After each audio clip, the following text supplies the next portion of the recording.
Looks like it is. Okay. Not too much to go over from yesterday. Kind of just ran really poorly. Didn't really catch too many hands to get through. But we can go over a couple and then jump on to the next section here. So that's what I'm doing. Ace 10 from the small blind. Player in second raises. No need to 3-bet really. Honestly figured the player in the big blind would call or make 3-bet, and then I could 4-bet if we got the fold. See the spades. Player leads out half pot, or a little bit less, pretty standard. I decide to go ahead and just call. Turn comes off a jack. Doesn't really look like much, and I don't buy this bet at all. This bet is way too small. I think this is one of those ones where it's very likely the player's on a draw. And if you think about what draws he could have, it's really only spades, because it would be a hell of a coincidence to be raising 7-8 out of second position and then getting this favorable flop and taking this betting line. And so I figured it might be another spade draw, and it just didn't really ever seem like a pair even. So like if he has a pair like tens or better or something like that, he's not going to fold here, but it just didn't seem like anything like that. It felt like this is just a draw. Hey, what's up, Lowe's? How you doing? So I went ahead and made the check raise now on the turn, and it worked. And I think this is one that's better. It's kind of like I'm just getting value on the turn here. It's I'm not really bluffing this. I kind of feel like I had the most equity in the hand, and maybe I was up against a hand like a suited, little babies, like something like 9-10 of spade, or 9 queen of spades or something like that, or I don't know. It just didn't seem like he had much of anything for showdown, so I think check raising the turn just makes a better statement.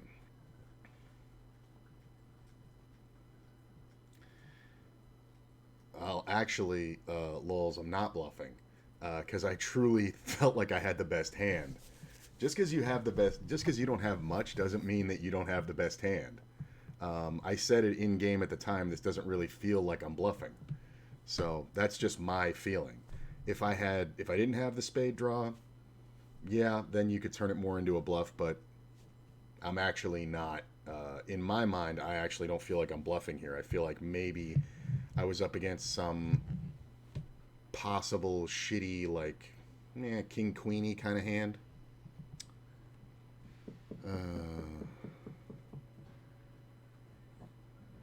What is what?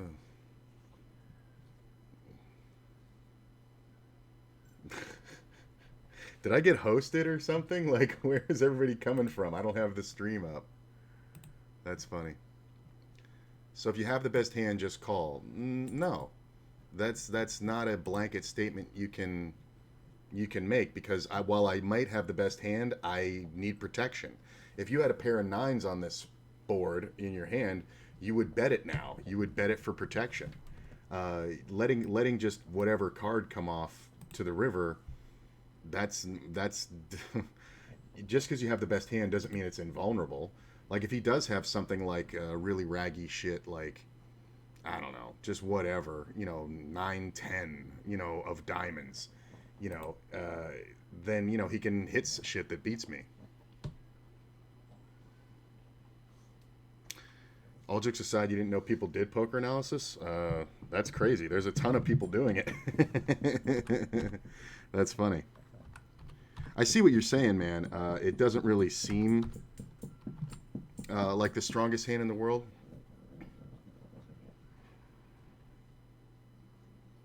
I have to bring up the stream. Hang on a sec, guys. I am curious now. Hmm. Interesting. How probable? Well, like I said, I don't know what he has. So he could have 4-3. He could have, the possible 7-8 or something like that. He could have two. He could have king queen offsuit, right? Like where he just gives up. But like if a king or a queen hits or something like that, like it's very. Do I have flop? Yeah, I got Flopzilla. I got Equilab. All those programs, bro. use them all the time.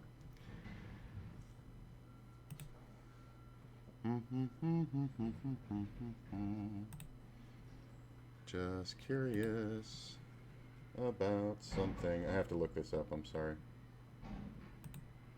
Dun, dun, dun, dun.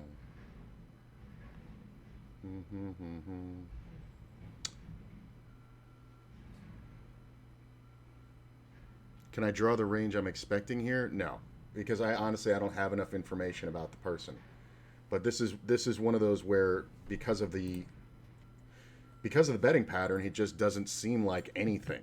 And when it doesn't seem like anything, and I have ace high plus all the equity of the spade draw, I feel like I have the best hand. So don't get me wrong, I'm not looking to show down this hand. Like if I felt like I was super strong, like if I had a jack. You're currently in the poker category so people can find the stream. Oh, I know, but it's just interesting because I just started the stream like a minute before y'all showed up, which is funny because 2 new people just right out of nowhere. It's cool, but it's just funny to me. So, I mean, he raises small standard, bets, 1/3 pot, and then just keeps firing like this. It doesn't really show me that he has anything. So in this scenario, I feel like ace 10 is the best hand, but why would I just call it? You know what I'm saying? Because the hand is very vulnerable. So that's what I'm saying about having the best hand and protecting it, making the check raise there. Anyway, I forgot what my train of thought was. Oh well, we'll do the next one. There's no small blind in this hand, so it makes things a little bit different. But we see a min raise out of first, fairly standard. We're kind of deep in this tournament at this point.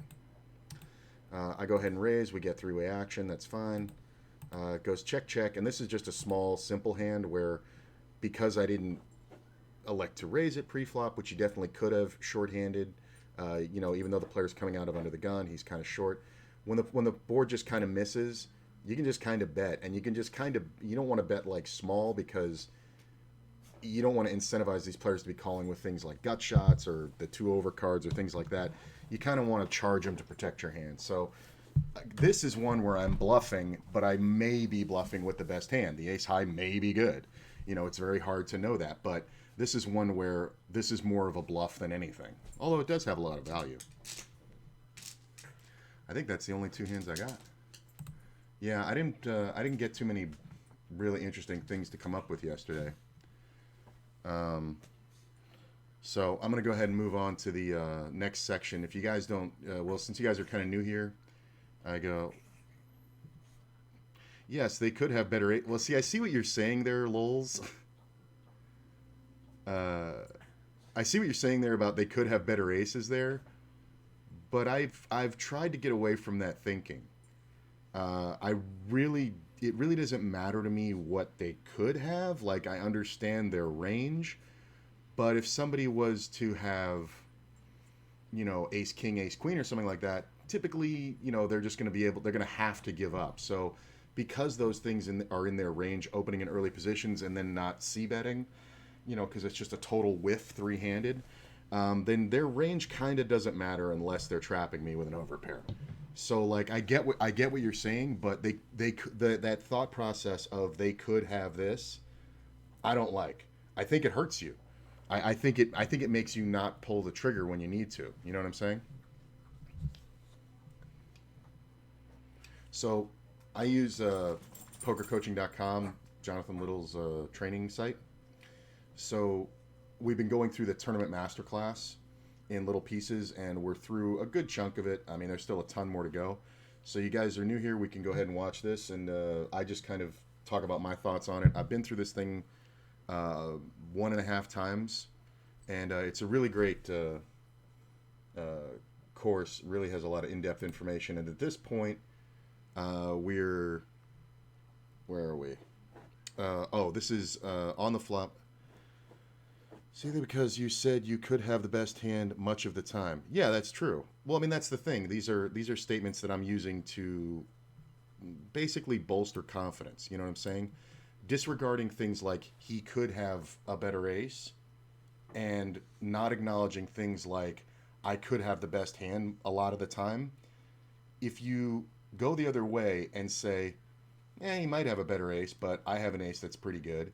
And if you say, well, I'm going to have the best hand a good part of the time here, it makes you more prone to pulling the trigger for that bluff. People will sit there and level themselves and overthink and not pull the trigger for a very simple bluff like that. And it's not a bluff without value. I mean, the board was 3-6-3. We have ace 5. There was a diamond on the board. There are backdoor straight draws and flush draws and all that kind of stuff. But no worse hand is paying 2/3 there, I think. Well, it depends on how you define worse. Like, what's a worse hand that's paying, 2/3 pot there? 4-5? Is 4-5 worse? Because 4-5 is now open ended. You know what I'm saying?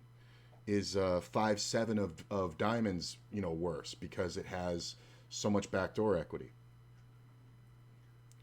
I mean, you will have a good turn most of the time. I don't really follow what you're saying. The point of making the bet bigger is like because I could have an overpair that's vulnerable. That's basically what I'm representing.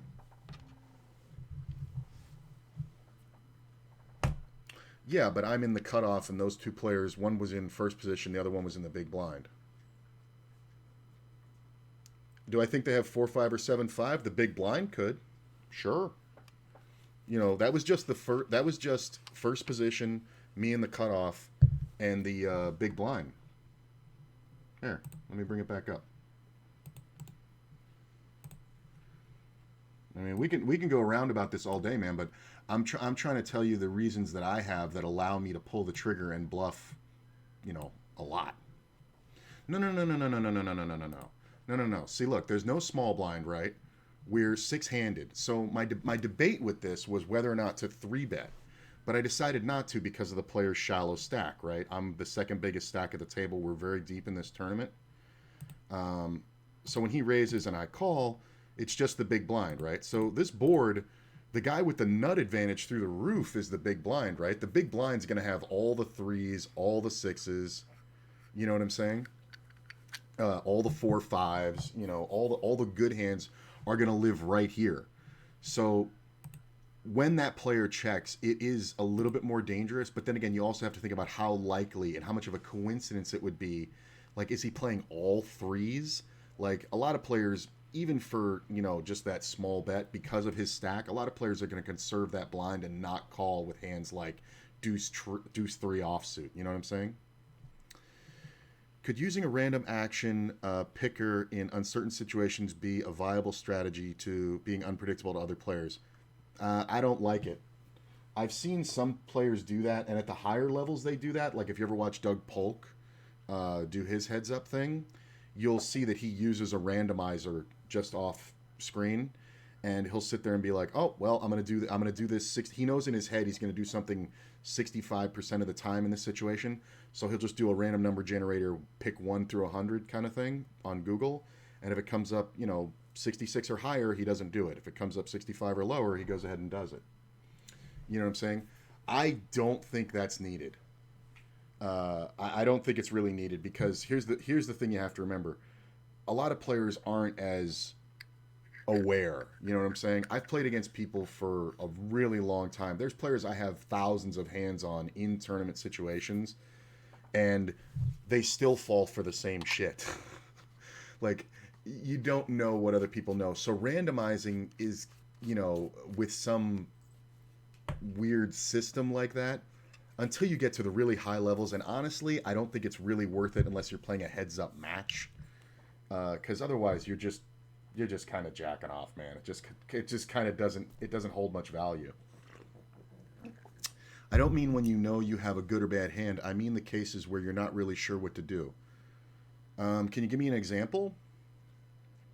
Because here's the thing you're talking about with the random action picker, I think what you're referring to is a random number generator based on percentages of the time you would take a certain action. So like, if you see things like Munker Solver or Pio Solver or things like that, they'll say, okay, well, you have this hand in this position with this stack, and this is the action that happened, and here's the board. Now you're on the turn, and the hands in your range. Maybe you have one of those hands that it's like, okay, 50% of the time you're supposed to do this and 50% of the time you're supposed to do that. That's a time when higher level players will use a randomizer just so they don't have to make the decision. You know what I'm saying? It just kind of takes the pressure off of them. Basically, what you mentioned earlier answered my question. I just posted those two messages. Oh, okay.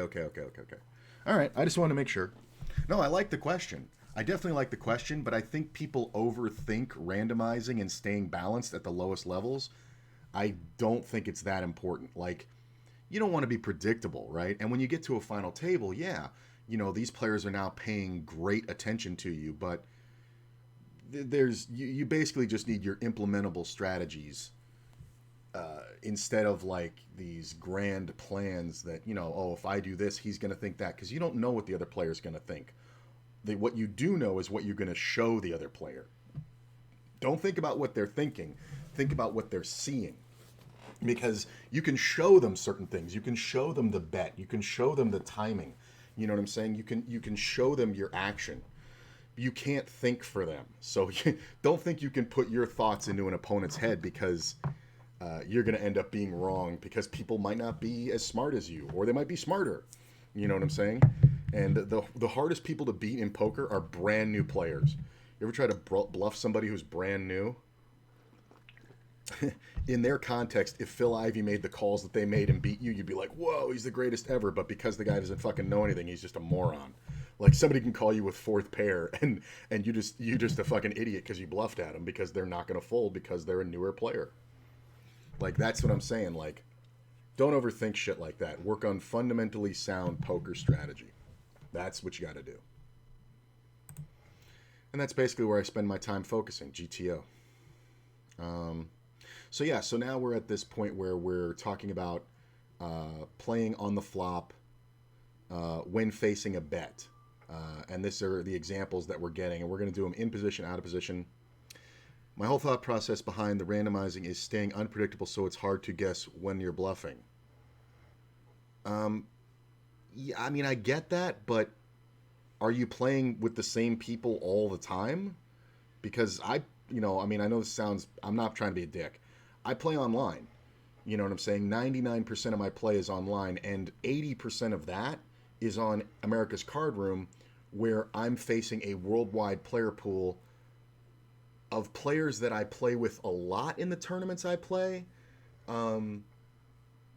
Maybe they've seen me for 200 hands. Maybe. You know what I'm saying? Like, there's a big player pool. So people aren't targeting you as much as you're working on yourself. It's hard to guess when I'm bluffing if I don't change things. If you make the same bets when you have it as when you don't have it, that's when it's hard to tell you're bluffing. Like three-barreling and shit like that.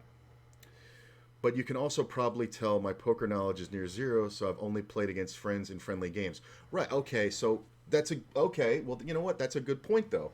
Because it's not so much that your poker knowledge is zero, it's that your player pool is zero. You know what I'm saying? You're playing against your friends, which they're going to know you very well.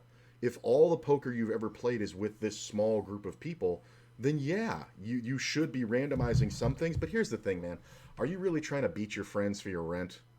You know? are you trying to, are you trying to have a friendly game? You don't have to kill everybody, you know what I'm saying? And here's the other thing. If you're not at the point yet where you want to study and you want to, look at charts and you want to really improve your poker knowledge, you can just have fun with it. That's fine. Like, we don't play for cash anyways. Just wondered if people using that strat. Yeah. Well, here's the thing. It seems like something people should do, but it's not valuable. You're going to spend too much time thinking about the strategy of the strategy than you are just poker strategy. You know what I'm saying? Like, you're better off just learning more about the game and hand ranges and situational things than you are thinking about, oh, I should randomize here for whatever, blah, blah, blah. Because no move is 100% random. It's just a choice. Sometimes I'm going to do this. Sometimes I'm going to do that. Typically for me, it's not random. It's based on the player I'm playing against. Because remember, I have a HUD that's showing me all the numbers I have on players. So if a player is more apt to, call down, looser, and I have a hand that's, good value, well, with him, I'm just going to go bet, bet, bet. But if I'm up against a player that's tighter and I'm much more likely to be beat, well, then maybe in this situation, I don't take the marginal bet on the flop and I just check and get value on the turn. You know what I'm saying? Oh, okay, cool. Yeah, so you get it, right? Yeah, yeah, yeah, yeah. Yeah. No, I like the question. I like the question a lot. It was very eye opening. You know what I'm saying? What average buy-in do I play? Um, right now I'm rebuilding. As you can see, the name of the stream is Qui-Gon Broke. Coronavirus was rough. I'm currently at a point. You can do exclamation point comments to hear all about this stuff. I'm currently at a point of rebuilding. Poker's paid more bills in my life than anything. But right now, I am not making a living off of it. I don't have any other job, so I'm just working at it constantly, but rebuilding. So my average buy-in these days is somewhere around, I think it averages, I mean, I want to keep it somewhere around $10 right now. Uh, Average buy-in, which means I'm playing stuff as low as $3 and stuff as high as, $30, and it all just kind of averages out in the end.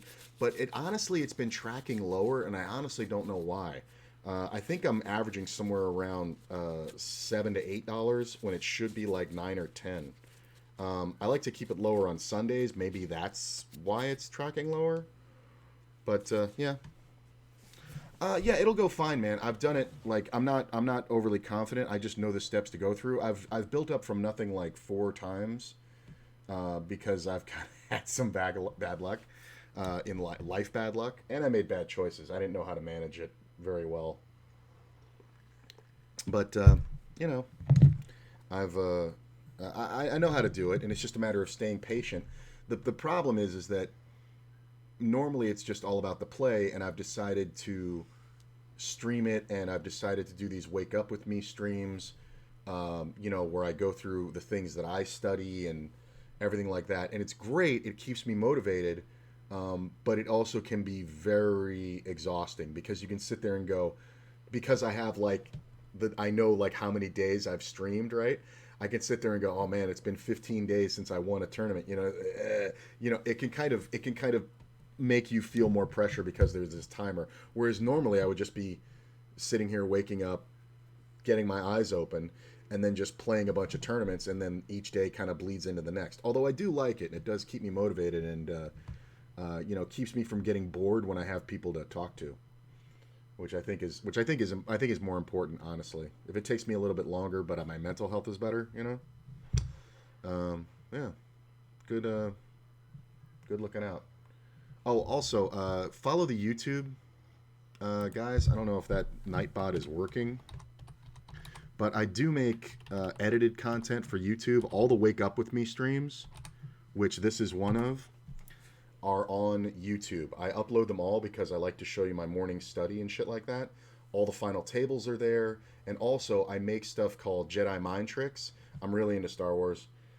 So I use Star Wars themes to kind of express concepts and knowledge in poker. And I've just recently expanded it to all the other fandoms I like. So I actually just made one using Bloodsport, the Jean-Claude Van Damme movie, to make my point. And I think it really came out well. I'm getting better at editing. It's not easy. Mental health is the most important in poker. I definitely say it's one of the top three. But I guess all three of them kind of relate to mental health because you have to not get burnt out, and stuff. You have to not be bitter. You have to understand that losing is part of the game. Everybody loses. It just depends how long.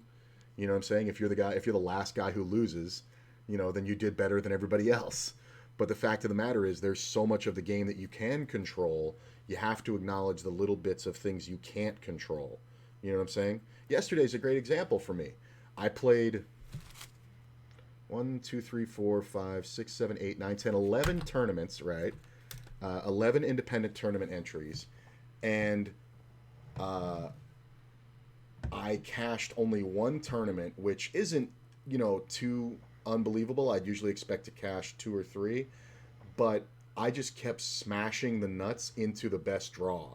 Like, there was one, I had the nuts on the turn, and the guy had the same hand as me and the flush draw, and he made the flush, and we got all the money in. You know what I'm saying? I had aces and got all the money in versus kings 3 times and lost.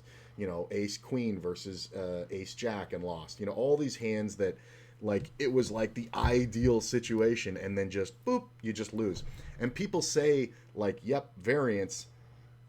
I don't think people realize how deep that goes. Like, I have, like, and now I think the thing that speaks to my mental health is that when I take a ridiculous beat, I start laughing. Like, it's just hilarious to me because it's so improbable. I got hit by a 1-outer yesterday. You would have thought somebody told me the best joke I ever heard. I just, like, busted out when the card came off. I was just like, what the fuck? Because you can't control that. And if you think that, and if something like that is going to affect your mental health, you got to quit the game. And honestly, I probably should have stopped playing for a while when I was going through that, because it just feels frustrating. You know, I'm not saying you're not going to get frustrated, but it's definitely, you know, it's definitely something that you can learn to how to look at it properly.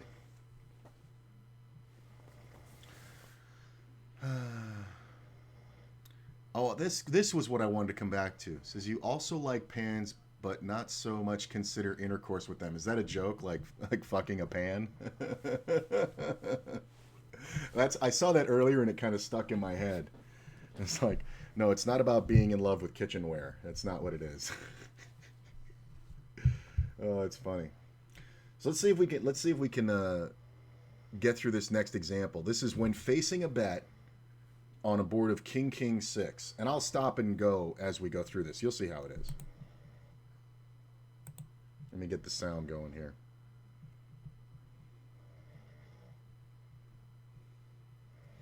Going to have dinner? Cool, man. Well, check out the YouTube, and I hope we see you again. Now let's discuss King, King, 6. Under the gun +1 raises, we call from the big blind, King, King, 6. You check, under the gun +1 bets, small, 33%. And here we again have a severe range and nut advantage. If you remember back to the previous section where we were discussing how to play as the pre-flop aggressor, you know we have a big range and nut disadvantage in this scenario. With a big range and nut disadvantage, we should be folding a lot, right? This is a scenario where I think it's probably justifiable to actually not even raise all of your kings, but let's just go and logically break down our hands here. We have the thing to remember is this is the solver's conclusion, and it's saying to raise with your premium hands, but we know in practice that when somebody leads into you on this board, one of two things is happening. Either they have a king also, or they are absolutely bluffing, or they have pocket 6s, right? So having a king here and, you know, being in the big blind versus under the gun, like the big blind should, or the under the gun guy should have a lot of kings, is what he's saying. You know what I'm saying? We shouldn't. You know what I'm saying? We can, but we really shouldn't, because this is under the gun +1 raised. We called in the big blind, right?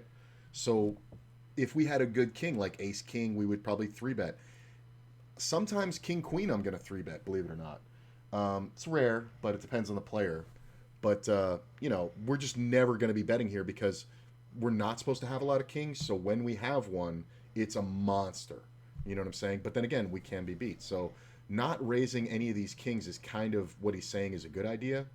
I tend to agree with that, although very occasionally when I have the top end of it, the king queen, you know, here on the king king 6 board, very occasionally when I'm up against a player who's aware that people do silly things, I'll lead at this from the big blind super small, like a quarter pot, and see what they do. And the best reaction is that they just call, and then I check the turn, and then on the turn they just pile money into the pot, bluffing me. Or they have, like, you know, a pair in their hand and they think it's just a monster. Like, it's hilarious. Especially if there's like a flush draw or something, like the king and the 6 here are hearts. Then it's a monster because it looks like you're just trying to get to showdown. You know what I'm saying? And then they just like overprotect this pair, and then you can just snap them off for the world. It's really a nice move. Have all the kings for nut hands. We have middle pairs, well, all pairs really, for marginal made hands plus good ace highs. Don't have a lot of junk. Hands like ace 8 with a backdoor flush draw perhaps are good enough to call. Maybe we should use that hand as a bluff raise, but you know, it does have a little bit of showdown value, I suppose, whenever it goes check, check, check, check, check, check. I typically like bluffing with these under cards that have overcards to the 6 with backdoor draws. Remember, you have to look a little bit hard to find draws in this scenario. You can't just automatically fold every hand that's not the best made hands in this scenario, even though you don't have to defend anywhere near minimum defense free. This is what I was talking about for like confidence pullers, right? Like not leveling yourself, like he's saying, the suited queen 10, right? Queen jack, queen 9, hands like that. These are cards that are bigger than a 6. So if the player is betting something, right? If he does have like ace 6 suited or something like that, which is very possible, you have ways to draw out on it. And you also have backdoor, you know, straight and flush draws. These little factors are mathematical probabilities that give you the confidence to bluff. So in this scenario, you're going to check the big blind with the queen 10 of spades, and there's 2 spades on this board, king, king 6, and the under the gun +1 guy is going to standard continuation bet for 1/3 pot. Now you're going to raise him, and it's knowing the mathematical probabilities of those hands coming off that actually improve you to a good hand that allow you to make that bluff check raise. It's not just blind. You know what I'm saying? Come back soon. Well, good, man. I hope we come back soon. I'm not going to be going too long today. Maybe till like maybe another half hour, 45 minutes. Only because I have a phone appointment I have to keep at 1:45. So yeah, but yeah, man, stick around. There's a lot of good stuff. Plus, you know, I play at night, so I'm probably playing tonight, probably tournaments. So like that's what we're talking about with the check raising, the backdoor draws. Knowing the mathematical value of those hands allows you to check raise, you know? Frequency. But this is a very logical strategy. And if you told me you wanted to check call some of these kings to strengthen your checking range, or just to strengthen your calling range, I think that's probably a viable option. Let's take a look at what solver does. So I was folding out 58% of the time. Solver folds out 63%, so pretty close. Remember, our equity is just horrible here. Solver actually does check raise the good kings, and it actually calls a lot of the worst kings. Let's see what solver was raising. 12%. I was recommending 13%, so just a little bit more. Solver is bluffing sometimes. Notice it's using, well, as you see here, same bluffs I was using, which is good. Queen jack, queen 9 suited, queen 8 suited, queen 7 suited, jack 10 suited, jack 9 suited some small portion of the time. Notice it still calls some hands like 10-9 backdoor flush draw here, which, you know, may seem quite loose, but that's what solver does. It's calling some ace highs, not all ace highs. Notice it stops calling right around the ace 8, ace 7 mark, right? So lines up pretty well with what we did, just naturally breaking down the range and going forward like that. All right, now let's take a look at big blind versus button. Notice again facing a small bet size. Now we don't lack the nut advantage quite so much because we have all of the king X in our range. However, our opponent does have the better king X in their range. So this is a neat spot where we have a larger number of king X type hands, but our opponent has the better king X hand. Because we're in the big blind, he's on the buttons. So he's raising all kings, and we are defending wide because versus a standard open, we're getting the right price. So we're also going to have all kings in our range, but the button is going to have more king queens, king jacks, king 10s. So our king 5s and king 8s that we're going to defend with are kind of in this sticky situation, you know what I'm saying? So this is one where you have to kind of tread cautiously. It's because they have ace, king, ace, queen, ace, king, and king, queen, whereas we don't, right? But again, let's naturally break down our range. We don't have it because we'd be 3-betting that. If the button open and you have king, queen in the big blind, you should probably be 3-betting, right? And ace, king, obviously. Unless you're just playing against a very loose, crazy player and you just want to trap. But most of the time, you're going to be 3-betting those. That's why those hands aren't in our range here, because this is just defending pre-flop. This is not 3-betting. Raise every king. That gives us all 9.5% of hands. Marginal made hands is going to be mostly ace high and better. Notice ace high and better, especially with an overcard to the 6, is good enough to continue against a button raiser because their range is wider than an under the gun +1 raiser, right? So that's why we're calling with most of the good ace highs. And in terms of draws, again, you want to look for draws that have backdoor straight draw, backdoor flush draw, high cards. Notice here I kind of ran out of backdoor flush draw, backdoor straight draw. Actually, I have 8-7 selected here. I think 8-7's probably aggressive. So, interestingly enough, I want to point out here, why did I pick Queen Jack in this scenario? I picked Queen Jack because it has the best backdoor straight draw, right? We pick 8-7 here. Pick 8-7 here because it has the best backdoor straight draw. Same thing over here, right? I'm not going to say you have to check raise all these 8-7s in this scenario, but I think it's at least viable, and you should pick 8-7 before you pick a hand like 9-8 in this scenario because 8-7 is going to make more backdoor straights than 9-8 is. Okay? I do think we are bluffing a little bit too much here. It's getting up there. Again, whenever you're raising into a scenario where your opponent has the nut advantage, or at least a reasonable range advantage and perhaps nut advantage, you do have to be a little bit careful. But this is roughly what I do in this spot. It is kind of an over-bluffing spot based on the solver and based on general GTO strategy. It is an over-bluff spot because there's not a lot for the other player to have. This is one of those ones where the other player is either going to have a crushing hand, like a king in his hand, which is going to absolutely just not fold to a raise or something like that, because it's the top 1% of hands you can make on this board. Or they're going to have a hand that's going to have some doubt. Even a pair of aces in your hand, in this scenario, if you check raise a player, they're going to have some doubt. You know what I'm saying? These are good spots to make big moves on. I suggest you being deep when you're doing these bluffs. Like, bluffing here at 40 big blinds kind of gets sketchy because you're going to run out of ammo pretty quickly. And players are going to say, well, if he has a king, he has a king, but I'm not folding the aces. That happens a lot. But other than those scenarios where the guy's got like a pair in his hand or a king, there's not a lot to get here. So if somebody doesn't get something and they just standard, and everybody knows that on paired boards, if you just standard c-bet, it's kind of hard for the other guy to have something because there isn't much to have, right? So everybody does it. That's why this is an over-bluff spot when you're defending from the big blind, going for check raises and things like that, because of the simple fact that there isn't much to have. That's the general concept of why the solver comes out with more combinations of bluffs than it does versus on a board of like king 7-4. You know what I'm saying? Because there's just so many more hands somebody can have that have improved versus this very solidly flat board. Maybe Jack 10 and Queen 10 don't necessarily need to all raise. Notice I do call Queen Jack. You may say Queen Jack looks a little bit weak to call, right? But again, not really. You need to raise some of these Queen Jacks, you need to call some of them. And that's just going to put your opponent in a pretty tough spot when they don't have specifically a king. This is the randomizing thing. This is why you don't need a randomized thing to make a move, because you're going to do certain things sometimes for certain reasons, and certain other times you're going to do other things with the same exact hand, so that it randomizes itself. You know what I'm saying? You don't have to sit there, whacking off, with a solver. You can just kind of figure it out. Let's take a look at solver. I was folding half the time roughly. Solver folds half the time, which is good.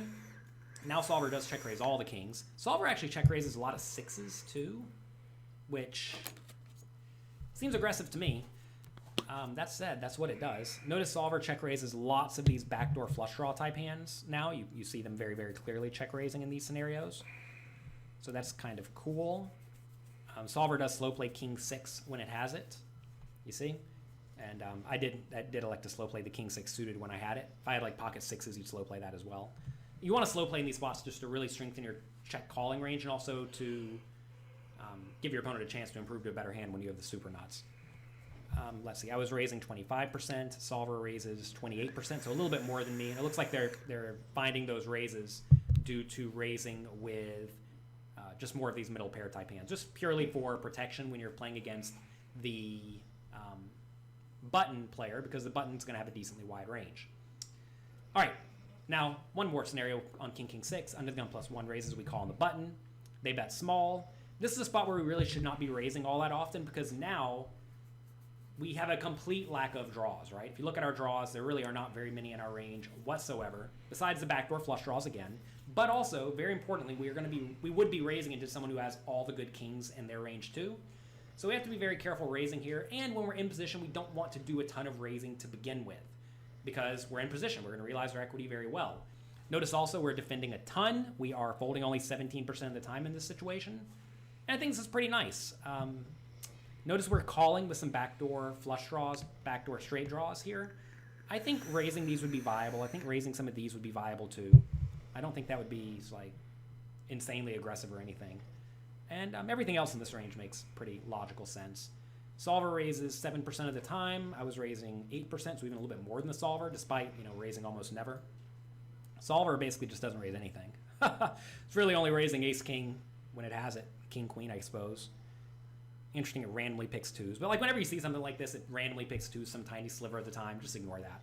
So this is actually a spot where I would venture to say you maybe don't even want to have a raising range, because we don't need to raise. When we have a king, our opponent's drawing dead or nearly dead. And when our opponent has a king, we don't want to be raising with our draws. So this is a neat spot where, so I suppose whenever you're looking at your range, maybe if you see scenarios like this where you have less than 10% raising, like we discussed earlier, if you have less than 10% or less than 20% folding, you should, less than 20%, what was it? Less than 20% checking, you should probably just bet everything. Getting lost in my thoughts. In this scenario, when we have less than maybe 10% raising, we just shouldn't raise with anything. And I think that's viable, right? Whenever your raising range is very tiny, it's fine to just ignore it. And that's pretty much what the solver does in this scenario. Notice if it is going to raise, though, it's just going to be with the best kings. And it's going to be with these random backdoor draws for the most part. And that's the thing. It's the difference between the perfect strategy, which the solver implements, versus an implementable strategy that you can actually take to the table. You know what I'm saying? Like nobody, like yes, it may be absolutely perfect to, raise 10% of the time with, pocket deuces, but is that really something you can take to the table and go, this is that 10% of the time? Like you can't find it. You can't see it. You know what I'm saying? If it's a scenario where your hand matters. If it's a scenario where your hand doesn't matter and the player is just compulsively, donking into you when you open on the button and they defend under the gun and the flop comes out king, or they defend, or they opened under the gun +1 and you call from the button and they're just going to compulsively c-bet, then your hand doesn't matter. You know what I'm saying? We're talking about this situation where you're talking about the equity of your hands, your range versus the opponent's range, and what you're doing. That's what the solver looks at. So if your hand doesn't matter and you're going to raise 100% of the time anyway, because your positional advantage will scare this under the gun player, then it's fine. Then you can do the deuces. But that's so rare, you can't take it to the table. Ace-queen suited, ace-queen off, not 3-betting pre-flop. They can. Here's the thing. They can, but not always. You're talking about a situation where you're under the gun, where under the gun +1 in this specific scenario. We went through a bunch of different positions, right? This is where we're at 40 big blinds, right? We have 40 big blinds effective, meaning the other player either has us covered or has 40 as well. Or we have 100 blinds and they have 40, right? 40 is the effective stack.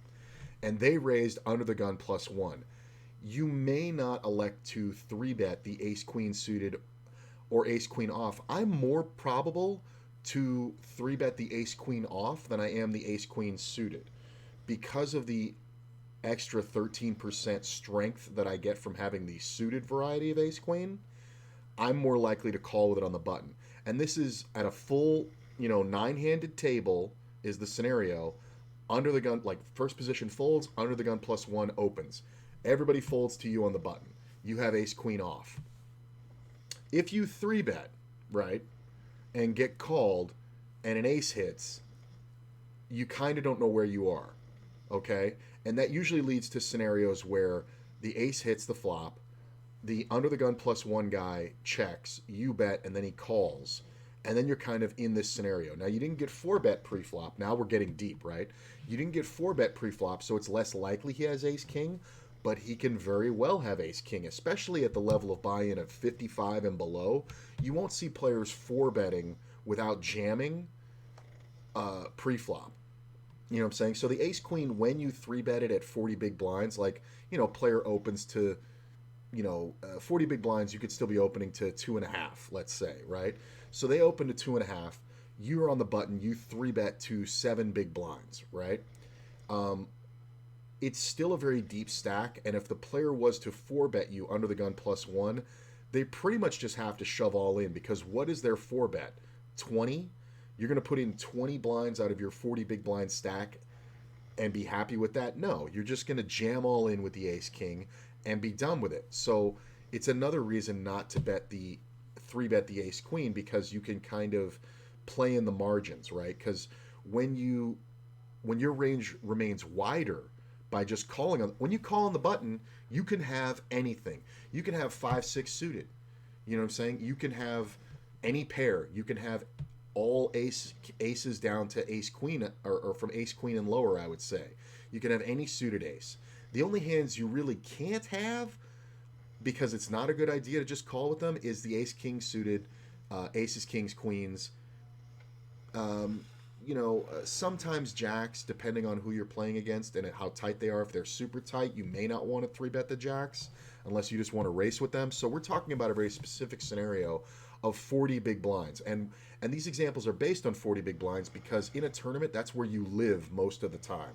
You live at like 40 big blinds. It's very hard to have more than 60, for the majority of the tournament. So you're going to be trying to keep 40 big blinds in your stack pretty much the whole time. When I'm playing flights, like 2-day events, my goal, like before I even play the flight, like let's say, we're going to play the first day for 5 hours, and then everybody who gets through is in the money, right? There's a common tournament on ACR right now where it's a 100K guaranteed $22 buy-in, but it's a 2-day event. So all week long, they have these day ones. And at the end of day one, the blind level is 12.5, 25K. So when I looked at that and saw that, and you start out with 35,000. So when I looked at that and saw that, or 100,000, I'm sorry. When I looked at that and saw that, I was like, okay, to play in this tournament and really have a shot at winning the big one, after I make it through the flight, I want 40 big blinds at the end of day one. What does that mean that I want? I want 1 million chips. That's what that means. So that means I have to 10x my stack. So it takes a different approach because I'm trying to continue with 40 big blinds. Because at 40 big blinds, I have pretty much all my options open until something goes wrong. You know what I'm saying? I can still steal, I can still open, I can still c-bet, I can still check raise. I still have enough material to work with at 40 big blinds. That's why we're discussing it at this blind level. This is something he covered in an earlier section that you weren't here for. So you wouldn't always 3-bet on a 9-handed table the ace-queen offsuit or the ace-queen suited, no. But if you did, then this doesn't apply, because then those hands aren't in this range post-flop because you did 3-bet them. That's why the ace-king isn't there and the aces and kings and queens aren't there, is because those were 3-bet pre-flop and we're not talking about that. Does that make sense? My favorite part, we're going to do the quiz now at the end of every section. So you're facing a small bet from under the gun +1. When you're facing a small bet from under the gun +1 on King 6, how should you play your 6x hands? Jonathan Little mostly says to call. Solver leans towards raising. It kind of, for me, it depends on who the opponent is specifically. But I would say for the most part, I'm probably going to side with Jonathan Little on this and say call. Yeah. It's a marginal made hand. It's the kind of thing where if you call and then the turn gets a check, you can then bet for protection. But check raising the flop or raising on the flop when you get led into on this board, it kind of just says, I have a king or I have a 6. And when it says that and you get significant action, you're fucked. So calling with the 6 is probably the best play most of the time. When you're in the big blind, facing a bet from the button on this board, your main response when continuing should be to check raise. No, because you're defending wide and the button has more better kings in his range. So even if you have a king, you're probably better off just calling, because either he doesn't have a king and you're going to blow him out of the pot, or he has a better king and you're going to get fucking, coolered. So I'm going to say false. Well, wait a minute. Oh, wait a minute. I thought it said check raise. Oh, it says when you're facing a your main response when continuing should be to check raise. That's wrong. Oh, wait. You can roughly call 21% of the time, but you should raise very often, 29% of the time. Oh, I see what it's. I read it backwards. I'm sorry. I read it backwards. Has more percent of kings. When we're in the big blind versus the button, we have the same percentage of kings. The difference is he has the better kings. Because the button's not opening king deuce, but we're defending king deuce, right? Because it's it's usually a min raise or something close to a min raise, and we're getting 5-1 on a call with blinds, antes, and his bets. So if he raised to 2.5, and there's the small blind folded for half a blind, there's the antes in there for a blind, and then there's our big blind already in there, then it costs us 1.5 to win 6.5. You see what I'm saying? So we're defending all the good, all the kings. We're pretty much any good card we can defend because of flops like this. But he's not opening the king deuce on the button. He's just going to fold it, right? Your opponent's just going to fold it the majority of the time. Right, but the button does not have all suited hands. True. So, I mean, we're not really talking about that. This is king of spades, king of hearts, 6 of diamonds. Total button. So percentage, total button has more. More kings. I think it's even. It's even because the button will open all good kings. So the button's going to open ace, king, king, queen, king, jack, king 10, king 9, right? But they're usually going to let go king 8 and down. We're going to have all the kings. So when he raises and we call, we're both going to have an equal percentage of kings, because remember, he's in there with opening with kings, with good kings. So percent to total button has more. No, I think it's even. I think this is what we were talking about. Yeah, the button open raises. Yeah. Our defense is button raises king 9 suited plus. Yeah. Yeah, if it folds to you on the button and you have 40 big blinds, you should be opening king 9 suited plus. Absolutely. Here, let's go to another section of Jonathan Little's site. Here, this is a good tool. If you don't know, you can do this. Check this out. The tools section. I don't know if you have this, but you can actually sign up for free on this site, and you can use these tools. So I'm going to go to the tournament GTO pre-flop charts. Check it out. He has to open more range. Well, he has to open a standard range based on the game theory optimal. So we're talking about having 40 blinds. Check this out. 40 blinds. The player's position is the button. His action is RFI, raise first in. Look at all these. He's raising all the suited kings, right? He's opening with all of them. So he has all the suited kings, not just king 9. I was saying like the offsuit. The standards, the opening range is actually wider than mine. Like I said, king 9 was the cutoff. It looks like the cutoff is king 6 offsuit. You see what I'm saying? So when you have a king in your hand, the thing to remember, and this is good to remember all the time, when you have a card in your hand, it's less likely the other player has it. I know it seems very basic, but a lot of players don't understand this. I didn't get this concept. When I have a king in my hand, I have removed a king from the prize pool, or from the player pool. So therefore, it is less likely that my opponents have hands like ace, king, king, queen, king, jack, king 10. All those hands have just been decreased their availability by about 25% because I have removed a king. So when I have king deuce suited on the button, hell yeah, I'm going to open it, because it's less likely I'm going to be up against somebody else with a good hand, because kings are in good hands. Same thing for queens and same things for aces, right? So it's just kind of basic combinatrix. It's basic, but it's an advanced concept. So he's opening all the way down to king 6 off, which I would think is a little loose. It kind of depends on the stage of the tournament. If we're near the bubble, I'm opening down to probably, I might be opening every king. I might be going too wide on the money bubble, because we're trying to look for spots to open and steal. And when it folds to me on the button, I'm probably opening a range of, this is like 70% or 60%. I'm probably opening 75%.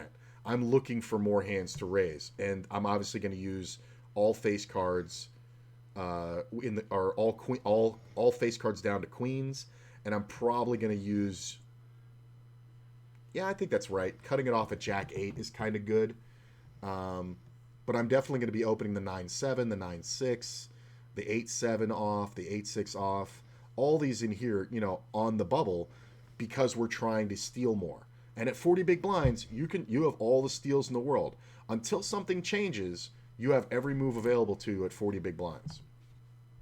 So I read this backwards. When you're in position, facing a bet on this board, your main response with your continuing range should be to raise. I don't think so, because you get to close the action, and this is like when you have a 6, like you're just going to call. Am I reading this backwards again? False. Oh, no, I said you want to call. Why did I... Continuing to raise. Oh, it was a false. I was saying call. Okay. I did it backwards again. False. Your main response by far will be to call. This is because you want to keep a deep stack to pot ratio to retain your positional advantage. When there's a greater positional advantage, the bigger the stacks, the better. When your positional advantage is mitigated, meaning the stack to pot ratio is like 1-to-1, position doesn't matter because money just goes in. Do they show the XR range in Pio? I don't know. I don't have Pio Solver. That's $1,000 program. I don't have it. In the video, in the same spot. The buttons raising range? No, they just showed our defending range in this particular one. But you can go by the fact that it's based on this. So this is like when you're asking these questions saying the button opens, what's he likely to have? This is what we're going by because this is the GTO standard open for 40 big blinds on the button at a 9-handed table. This is what we're going by. So you have to base your stuff on something, and this is what Solver has come up with. You should be opening on the button with. So you can kind of think about it in those terms. So... I read these questions backwards, but I got the answers right. I just clicked them wrong. Yay. All right, so we're going to mark this section as complete.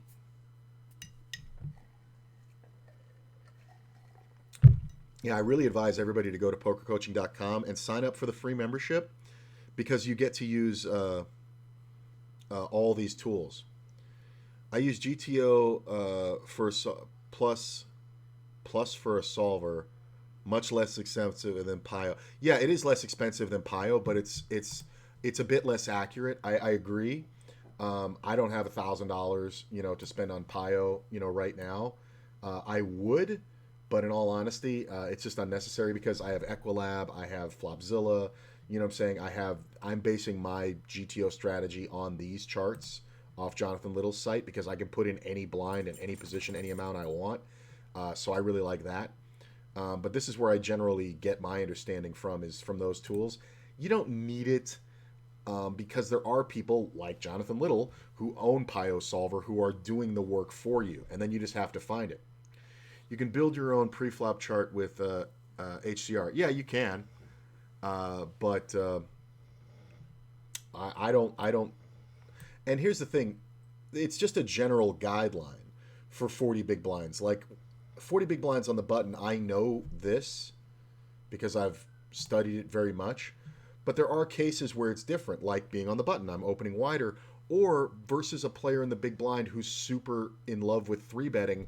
Maybe I don't open the ace-6 and the king-6. You know what I'm saying? Maybe I can just, give up the little ones that are going to get 3-bet by this guy the majority of the time. Maybe I just want to tighten up. You know what I'm saying? So everything's kind of variable depending on your opponent. There's not much on the tables? Yeah. Well, 40 big blinds in tournaments is a lot, but I see what you're saying. Because this is tournaments. Cash games, if somebody shows up with 40 big blinds, they're a joke. In tournaments, if you're 5 hours in and you have 40 big blinds, you're probably the chip leader. Online. You know what I'm saying? It's a much different thing. You're near the chip lead, Like, if you tell me I'm going to be playing a tournament today, you could open the same because GTO, but call more often versus a 3-bet. No. Here's the thing. GTO is a concept that needs to be adjusted. I see what you're saying, and yes, if I were a robot and I was the program, I would just blindly open these on the button all the time. But I'm a human playing a human game.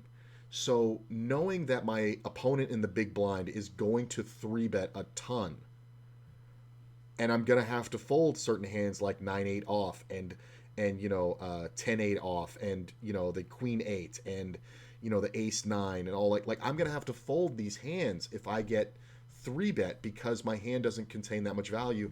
Then I'm just throwing away those spots. Now if you want to make a stand and 4-bet jam, that's fine, but you have to make that decision ahead of time. Most of the time versus those maniacs, it's better just to fold the button, act like you didn't get anything remotely playable. You know what I'm saying? He doesn't know that you're folding, king 9 offsuit. He doesn't know that. You can just act like you had 10-6 and 10-5 on the button every time, and then when you raise and he does 3-bet, now you can fight. And you can sit there and go, well, now you have king queen, so maybe it's a good spot to 4-bet jam. You know what I'm saying? Because typically you're ahead of his raising range because his raising range is too wide. So I once heard it referred to GTO as a concept to break even, meaning if everybody played GTO, luck would determine the game because we would all break even. The problem is people don't play perfectly. So GTO is like rock, paper, scissors. If you have a strategy to counter your opponent of throwing rock every time because they're going to throw scissors, you're going to break even, right? Because they're going to change and then you're going to change. The idea of implementable GPO or GTO, which is what we're talking about, is that you make the compensations ahead of time.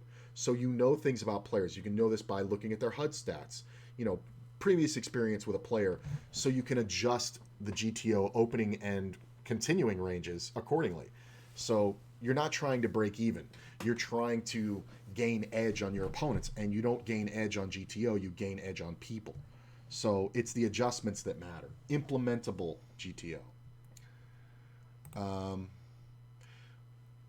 My phone appointment is in about 15 minutes, so I'm not going to go through this section. I like the way we talked about it. The last one, the King 6, that was a really small section, and we got a lot of meat out of it. I like it a lot. But this next section it says only 11 minutes, but it'll take us probably 30 minutes to get through in real time. So I'm going to have to cut it short here. I am going to tell you guys I'm planning on playing today. Most likely going to be cash games just because I have a lot of stuff to do today. But I may play tournaments. If I do, I'll be playing tournaments probably about 3, maybe 3:30, which is in about 2 hours, maybe 2.5 hours my time. I'm in Vegas, so that's Pacific Standard Time. But I appreciate you guys coming out. I love all the engagement. I love all the questions. Please go to the YouTube, follow the YouTube. All these Wake Up With Me streams with all these sections that we've gone through are already on YouTube. I've already uploaded them. They're under the Wake Up With Me streams, and they all have different thumbnails for different sections. The current section we're in, which this will be posted in, is this one. You'll see this picture, and it'll say Part 2, Wake Up With Me 81. That'll be today. But this is the thumbnail that you'll be looking for.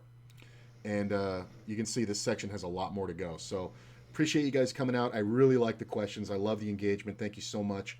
And I'll see you later today, man. Just keep an eye out. I'll be there. And have a great day, guys.